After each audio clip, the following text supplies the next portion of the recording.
ये समझिए कि जब मैं स्कूल में था, हमारे फादर को शौक था। हालाँकि हमारे ख़ानदान में तो ऐसे गाने का कुछ नहीं है, लेकिन हमारे फादर को गाने का शौक था।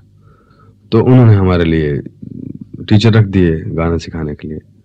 उसके बाद मेरा अपना जो इंटरेस्ट था म्यूज़िक में, मौसीकी में, वो बढ़ गया क्योंकि आवाज़ ठीक थी उस वक़्त, अब तो ख़राब हो रही है। नहीं अब तो उस अब वक़्त तो आवाज़ ठीक आपकी थी आवाज़ में जिला आई है। और स्कूल, कॉलेजेस में प्राइज़ेज़ मिलने लगे, तो मेरे को लगा कि ये अच्छा है, अपना शौक भी। उसके बाद फिर पोएट्री पढ़ने का शौक हुआ। हालाँकि उर्दू मेरे को नहीं आती और धीरे-धीरे मैंने फिर अपने आप उर्दू भी सीखी है। अच्छा। लिख नहीं सकता, मैं पढ़ सकता हूँ अभी। जी। शायरी तो नहीं शुरू की थी आपने? नहीं, एक आध शेर कहीं कह लेते हैं वो उसमें, that is not worth mentioning. अच्छा, अच्छा। हाँ, वो तो किसी गज़ल में 2 शेर अच्छे हों तो एक आध अपनी तरफ से इधर से चोरी करके जोड़ लेते हैं, ज़र्ब लगाते हैं। जी।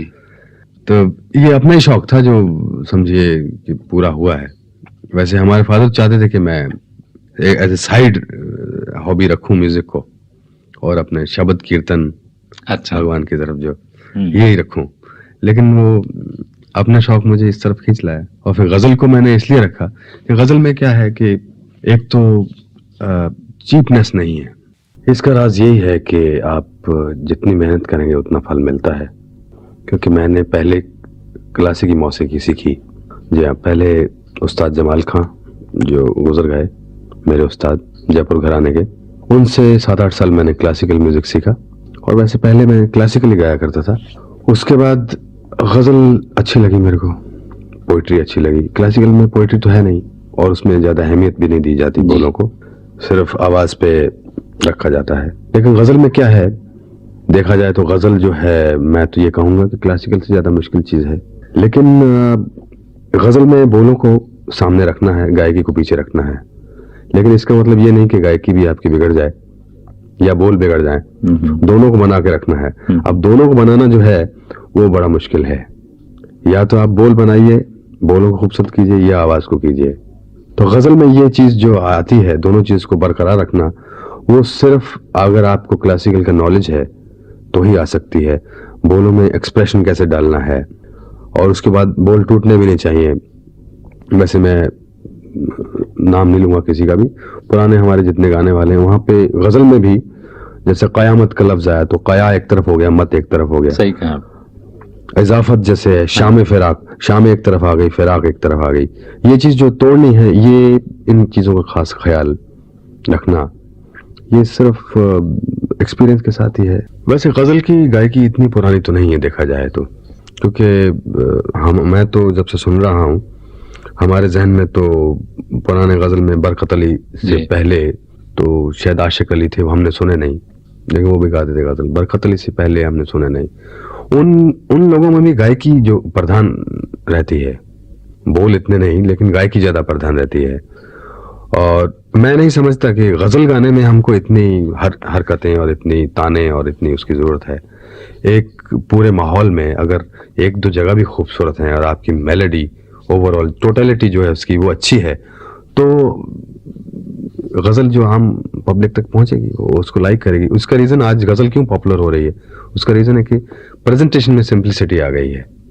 उस presentation is more polished now. पहले इतना नहीं था।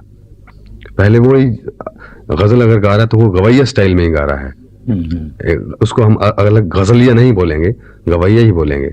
लेकिन आज ये गज़ल गाने वाला जो हो गज़लिया है, गवैया नहीं है, क्योंकि वो प्रेजेंटेशन अलग है। जैसा माहौल हो, अच्छा, उस तरह का धुन बना लेते हैं।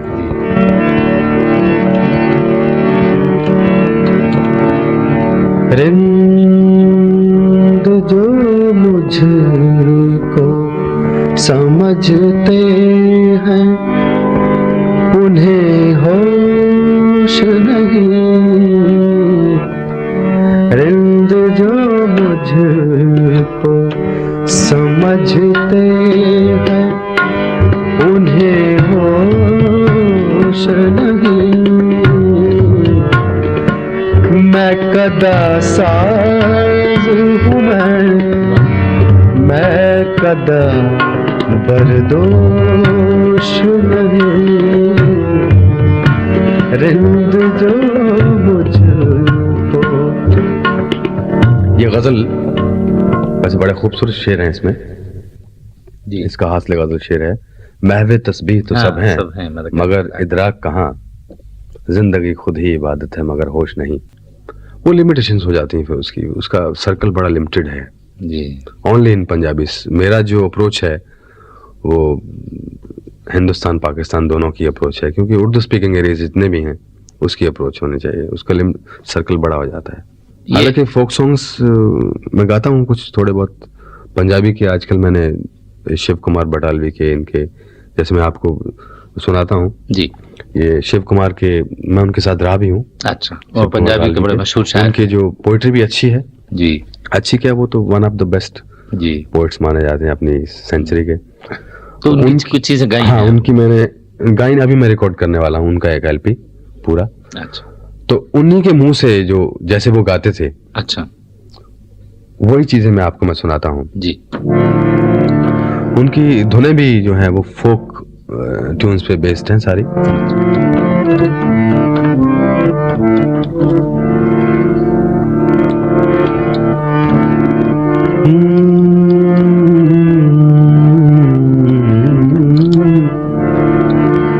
माए नी माए मेरे हाँ गीतां दे नैना विच बिरहों दी रड़क पवे।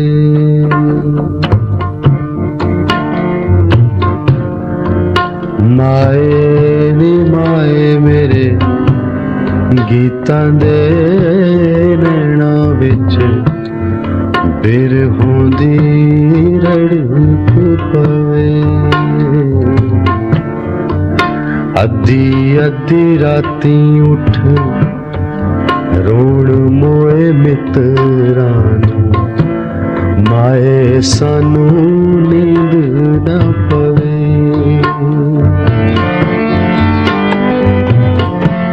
जो है वैसे हुआ तो मौसीकी के थ्रू ही हुआ जी जी। बॉम्बे, क्योंकि मैं बॉम्बे में रहता हूँ 12 साल से और वो भी बॉम्बे में रहती हैं, तो अक्सर मिलते हैं कॉन्सर्ट्स में और दूसरी कुछ रिकॉर्डिंग्स में।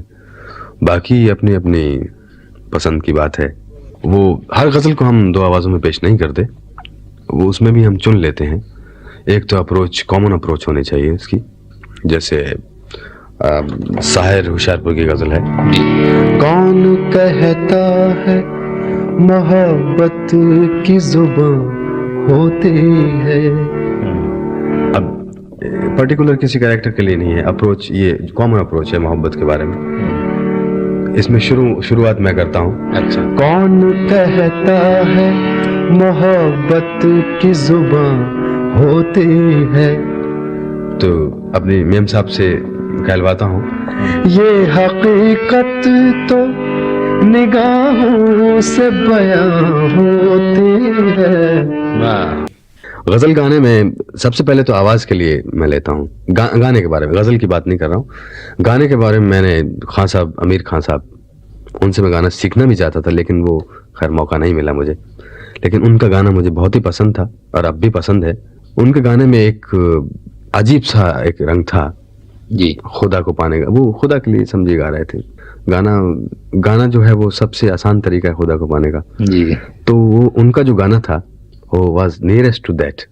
तो उसके बाद जब मैं गज़ल में आया तो गज़ल के लिए अपने हिंदुस्तान में बेगम अख्तर थी, खैर उनकी गज़लें अच्छी लगती थी, लेकिन वो स्टाइल जो है वो मेरे को सूट नहीं करता है, क्योंकि उनका कुछ अलग स्टाइल था थोड़ा सा। अभी पाकिस्तान के अपने मेहंदी हैं, मेहंदी भाई, गुलाम अली, इनका जो स्टाइल है, मैं ये कहूँगा कि इन लोगों ने गज़ल में जो रेवोल्यूशन लेके आए हैं, तो उनमें मेहंदी हसन का सबसे पहला नाम होना चाहिए मेरे हिसाब से। गज़ल को एक जो मकाम दिया है, अलग मकाम दिया है, उसमें मेहंदी का सबसे बड़ा नाम है। गज़ल को जो एक पॉलिश आइटम करके उन्होंने पब्लिक के सामने पेश किया है, वो उन्हीं का काम है।